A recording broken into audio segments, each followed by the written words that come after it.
ako na vlogger. Bakit andito ako? Dahil gusto nilang patahimikin ang boses ng maliliit na vlogger, ang boses ng bayan. Bakit kami tinatarget? Ang daming magnanakaw, ang daming mga adik, mga krimen. Bakit ang tao nagsasalita na ayaw ng korupsyon? Ang HOR natin ngayon, hindi na yan legislative body na purpose ng mga tao na gumawa ng batas. They are already weaponized to silence us. Look at HOR, look at the congressman. Anong meron? Komunista, mga terorista, mga criminal, convicted criminal. Bakit kami ang tutuliksain kung meron ng convicted criminal, meron ng klaro na mga terorista, mga komunista sa loob ng HOR?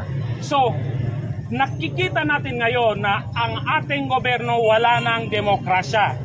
Ang ating karapatang magsalita, yun na ang last line of defense.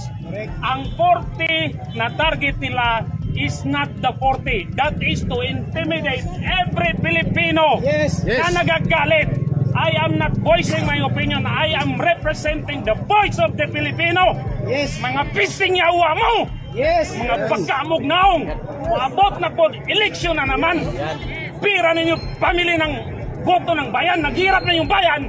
Mawalang niya kayo, mga putang ina nyo. Ikaw lang, alam nyo, andito ako dahil nagkaisa yung mga vlogger. Pero handa akong makulong. Kung kailangan nilang patayin ako, patayin nila ako. Dahil everyday depressing na nakikita natin dito sa Pilipinas. Puro adik, puro magnanakaw. Yung ating 6.3 million nanakawan nila. Ang last na respectable ngayon na department nasa Supreme Court. The legislative department is already weaponized against the Filipino people. Ang executive department are all cowards and lahat magnanakaw. Marami dyan siguro nananahimik lang.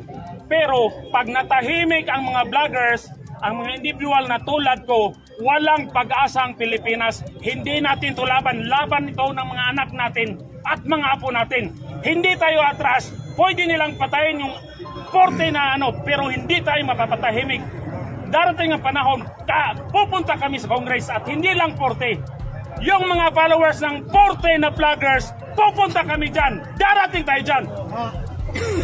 Galit ang mga taong Pilipino sa mga kaipukrituan, mga magnanakaw na HOR. Huwag natin iboto lahat ng sumusuporta sa administration na to.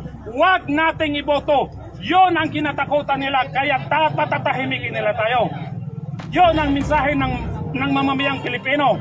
Mabuhay ang Pilipino, mabuhay ang mga Bisaya. I'm from Cebu. Thank you.